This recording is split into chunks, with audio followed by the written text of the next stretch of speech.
Today's lesson is on feminism and toxic femininity. You may be here trying to figure out if you're a feminist. I'm here to guide you and educate teenage BIPOC girls about the struggles and adversities of womanhood, the pathways to empowerment and liberation. Our journey begins with history. In order to understand feminism, we have to start with Christopher Columbus. In American society, the history of Christopher Columbus is very whitewashed. A lot of what we hear about him is made up and it's false and it's not accurate, and that is done to uphold white supremacy and the patriarch. In order to deconstruct the patriarch and understand the history of the Americas, we have to understand the story of Christopher Columbus. In American history, it is said that his mother and father were from Genoa, a country of Italy at that time, where his father was a prominent landowner. Where in Italian and Islamic history, they argue that Christopher Columbus was a product of an affair or rape. Pope Innocent VIII was the heir to the Medici family bank and the Pope of the Vatican. He is known as one of the worst popes to lead the Vatican and known for his affinity for sexual violence against women. During this time, Pope Innocent VIII was really upset about the amount of money he was losing because Islam was taking over the region and was economically growing because so many people were leaving the Catholic Church to follow Islam. A few of the main reasons that happened was because prior to Catholicism, there were the Moors who were from Africa, and they were highly intelligent and educated, where science and math and architecture were really the foundations of their education system. And they knew how to read and write and record different aspects of their history. As such, the religion of Islam was really telling their history. And as they expanded into Europe, they gained a lot of power. One of the main areas in which they saw people leaving was because there were photos, descriptions, and stories of Jesus Christ being Arab, right? And being a Black Arab. So many people saw that the icon of Christianity really was somebody who came out of Islamic history. And Islamic history portrays him as a prophet who was an activist who fought for socialism and equality. This also went against the Catholic Church. The Catholic Church is the root of white supremacy because it relies on a worldview called anthropocentrism, which is a worldview that believes that there is a hierarchy that begins with a male deity, a male god. That deity is the highest within the hierarchy, and then men are the worldly, real-life version of the deity. In that hierarchy, women, children, animals, plants, and the ecosystem are seen as nothing more than property, and that property should serve men as a deity. And this is the root of male privilege in society. This is not to say that other cultures haven't done this, but this relates to American history. On the other side of the world, in the West, the Americas, there were well over 5,000 tribes who lived under matriarchs. Matriarchs are female leaders, female warriors who headed the tribes, and an environment in which men had respect and regard for women and our capabilities. Matriarchs believe in the worldview of biocentrism. Biocentrism is the belief that all living beings have equal value. It is the belief in equality. That means that as we utilize plants, animals for our usage, we give back. We give back to the ecosystem and we rejuvenate it. This belief system stems from the laws of physics. There is a particular law called the law of balance. You can see this in Aztec history. The level of infrastructure and architecture that they had and the level of cleanliness that they had for the environment was really prominent. And it's one of like the most well-known tribal cultures that had a really sophisticated infrastructure developed that was built on biocentrism, meaning that they lived in harmony with the planet and took care of it and made sure that they were caretakers of the environment. The fallacies within Christianity are about power and domination of men over women. So the story goes that Christopher Columbus eventually finds out that the man who raised him is not his father, and that Pope Innocent VIII is his father. And in order to gain his biological father's affection, he goes to college and starts studying Christian theology. And he becomes a Christian crusader. And in order to appease his father, he wants to find another way into India to start the Christian Crusades, to fight back against the Ottoman Empire, to be able to stop Islam from spreading. Pope Innocent VIII then funds 2 secret voyages in which Christopher Columbus would apparently go to the west side of India to be able to access spices, start trade, and be able to access the Ottoman Empire to start fighting back. However, in his first failed secret voyage, he was shipwrecked and landed off of the coast of Portugal, where he met his wife, who was part of the Portuguese military aristocracy, and introduced him to the King and Queen of Spain. He would go on to have a son, Diego, with her, go on a second voyage, and during that voyage, his wife and Pope Innocent VIII died. That secret voyage, he comes back with evidence of life and resources from this expedition, telling the Spaniard crown that he found the West Indies. He actually invaded the Caribbean and encountered the Caribbean Native American tribes, the Lokono tribe. He didn't know their names, and when they introduced themselves in the language of Lokono, they said the word Taíno, which means I am a good and noble human. He tells the Spaniard crown about this finding, and they allow him to live in Spain in the Spaniard castle. And this is where negotiations begin, where he denounces his Italian heritage, changes his name from Cristoforo Colombo to Cristobal Colon, and takes on Spaniard citizenship, and then sails in a public voyage to the Caribbean under the Spaniard flag with the Spaniard and Portuguese militaries. It's during these first few public voyages that he begins to realize that the matriarchs are fighting back. The tribes are not giving in to his invasion, and they are hostile towards him and his ideologies.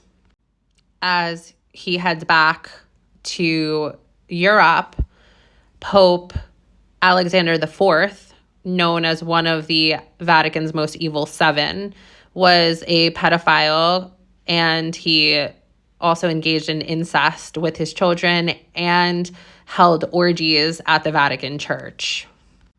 He works with Christopher Columbus to create white Jesus, white European-looking Jesus, who believed in white supremacy and hierarchy. Everything that is against the values of brown Jesus that was, spoke Aramaic.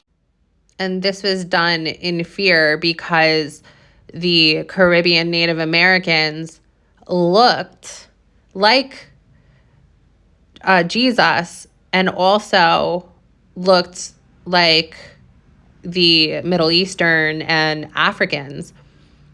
So they were scared that the Native Americans would see no reason to submit to the Spaniard crown. So they decide to create white Jesus in the image of Pope Alexander's son. And the birth of white Jesus was created for colonization in the New World. This alone wasn't enough.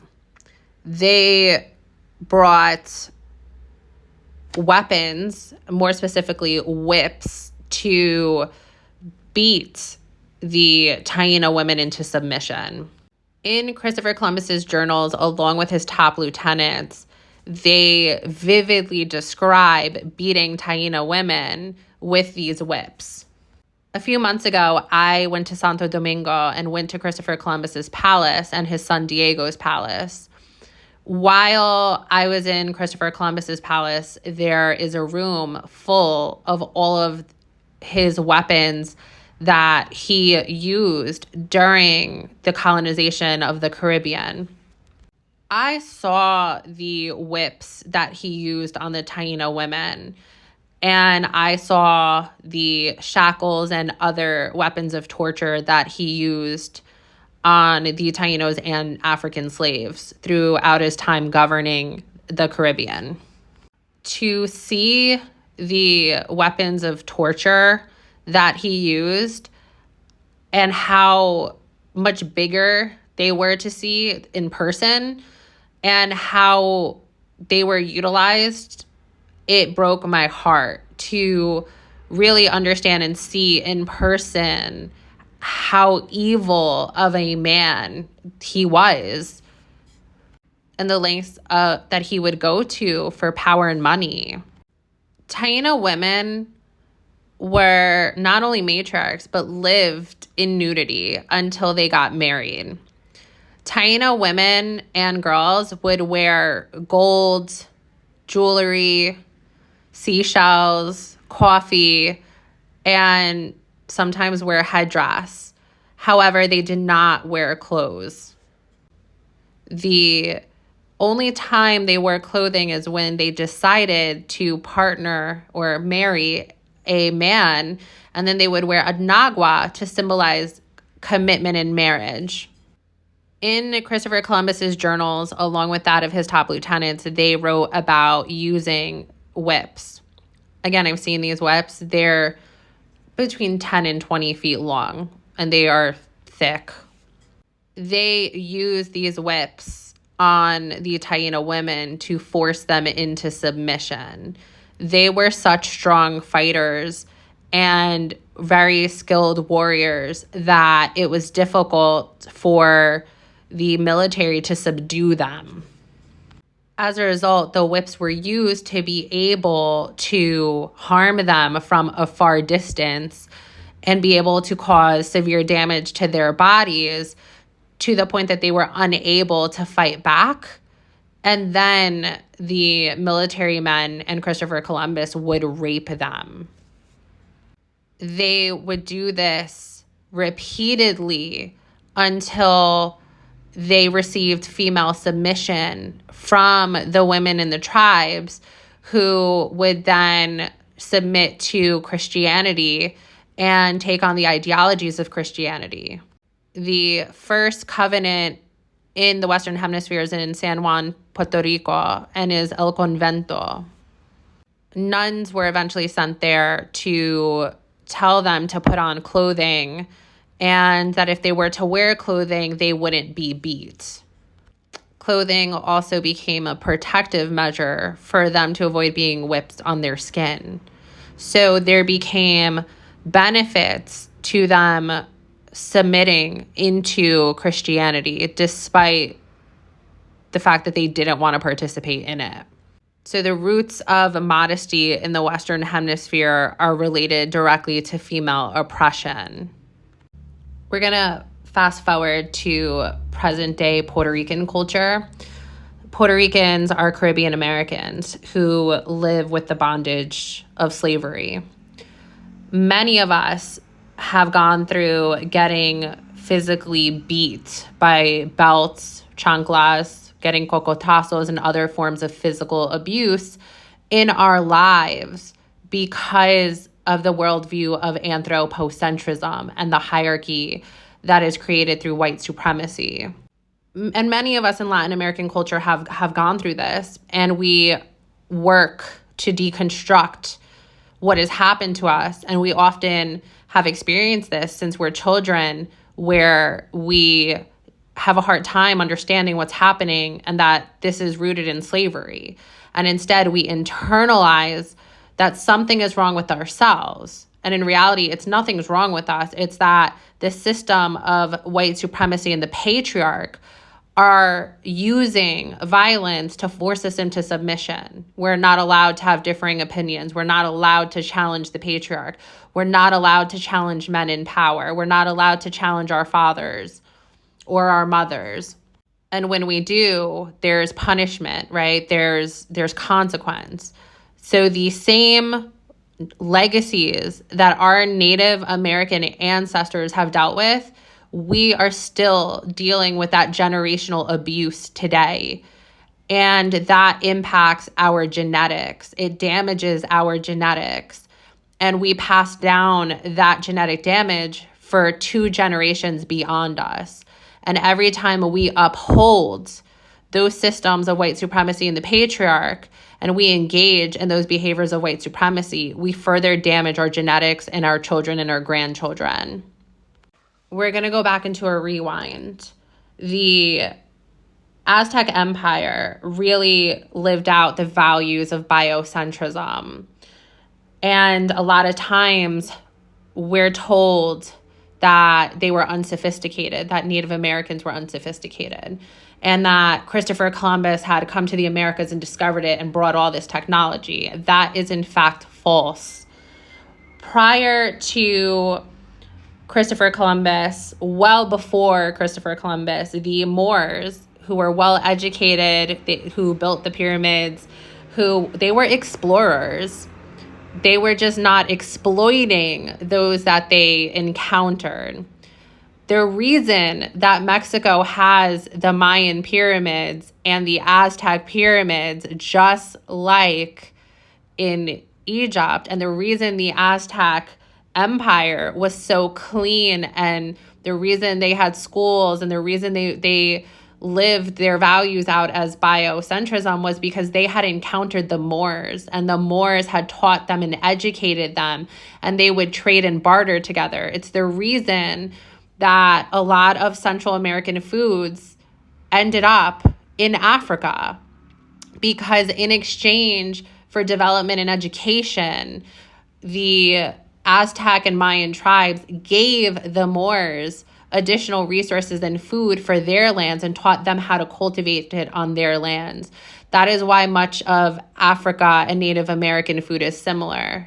That is why Caribbean food, maduros, plátanos, tostones, pasteles, yuca, there's so much more foods that are African and indigenous.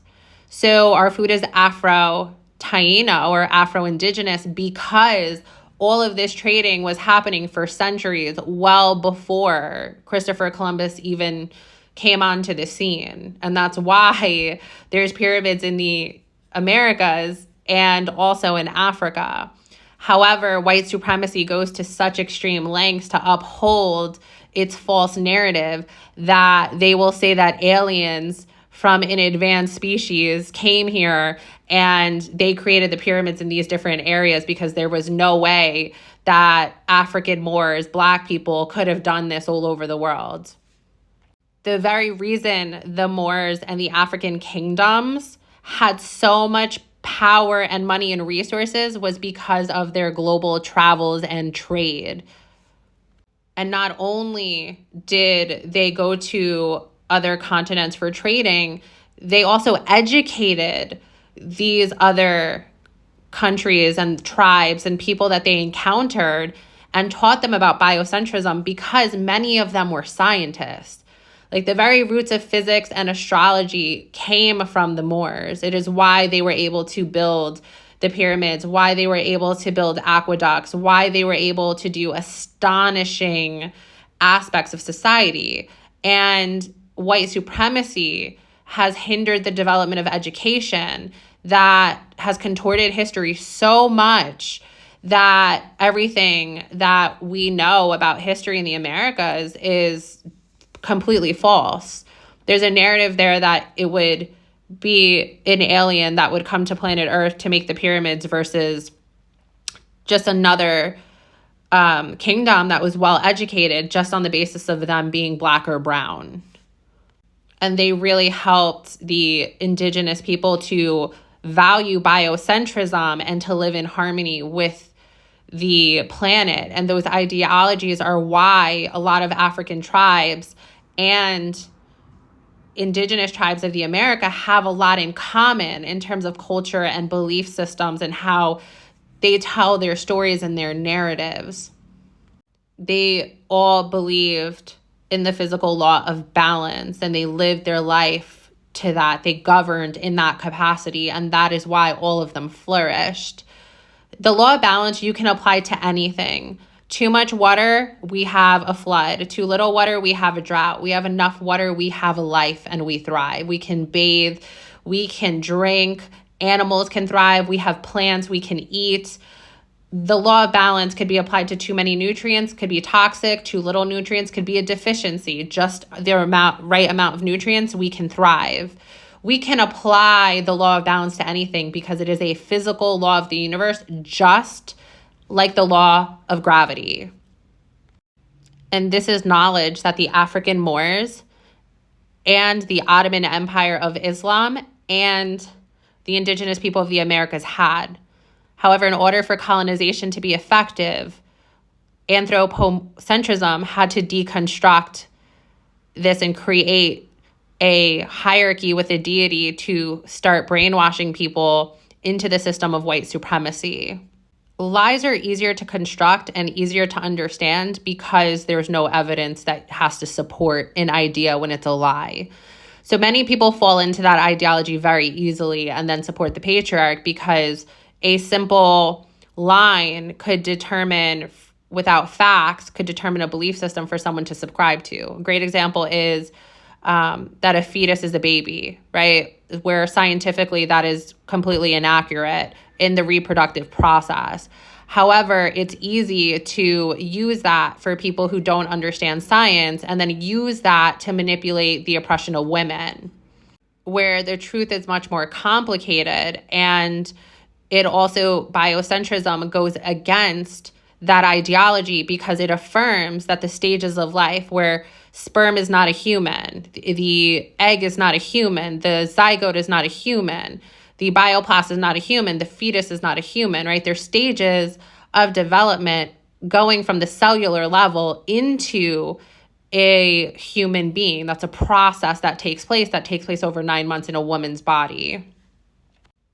So it's much easier to spread a line and narrative that supports anthropocentrism, and people of lower intellect and lower education are not going to be able to navigate their way out of the lie. And they don't need to be presented with facts because on a very elementary level, a baby comes out of a woman's body.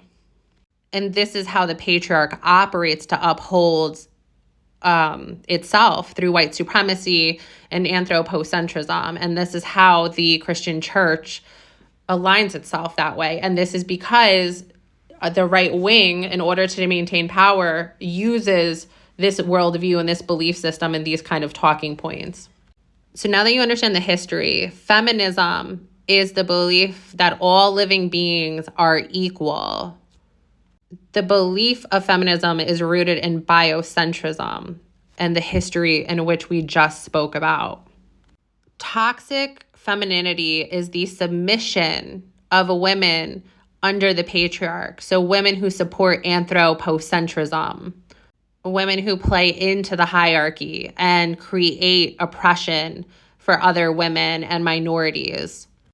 just the same way that the patriarchy uses lies to uphold itself, it also hijacks legitimate terms within the feminist movement to create a narrative with their male voter base that toxic femininity are feminists who stand up for themselves and who say that, no, we're all equal. That's in order to discredit women, and that's called gender disinformation. So they utilize the word toxic femininity to then weaponize it against feminists and be able to turn the tables on them, and then to have people believing something that's not real.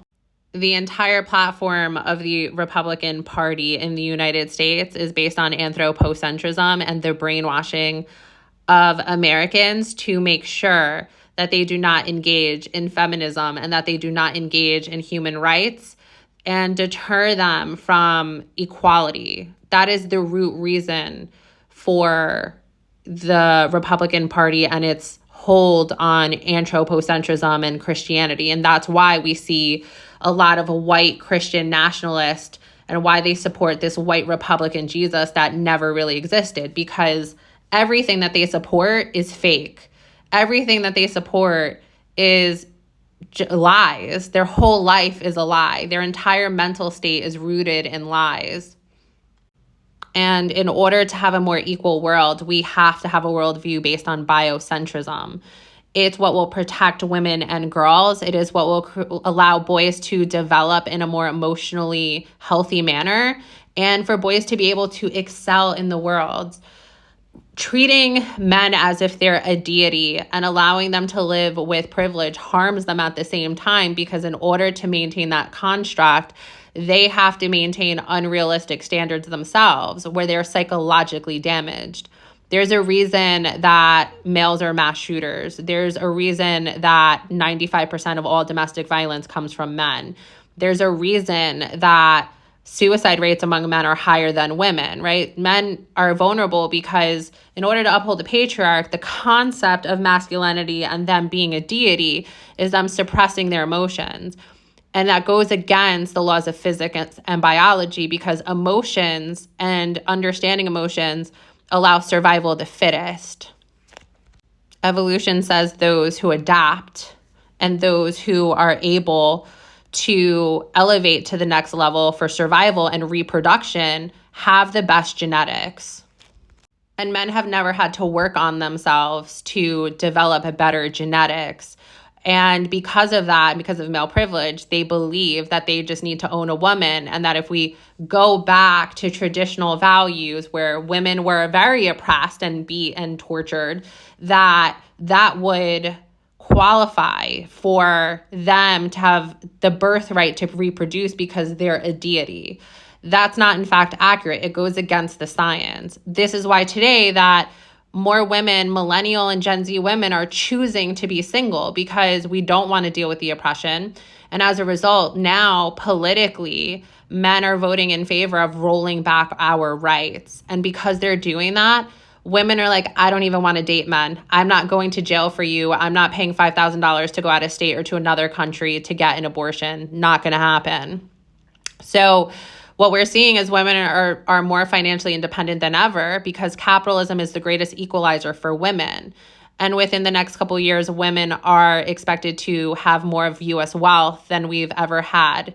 And we are expected to be the dominant economic force in the United States. That means that a female president is in the near future. And as women, we have to make sure that her roots and her values are tied to Native American culture in the United States. Because biocentrism is what gives us the best shot at living a life of infinity and evolution, where our species will continue to evolve and have that potential throughout the entire galaxy and to the universe. If we continue the path of anthropocentrism, we will lead ourselves towards extinction. And we must be at a point to turn this ship in the right direction. And it is up to us as women to do that. If you enjoy this podcast, subscribe so you can learn more.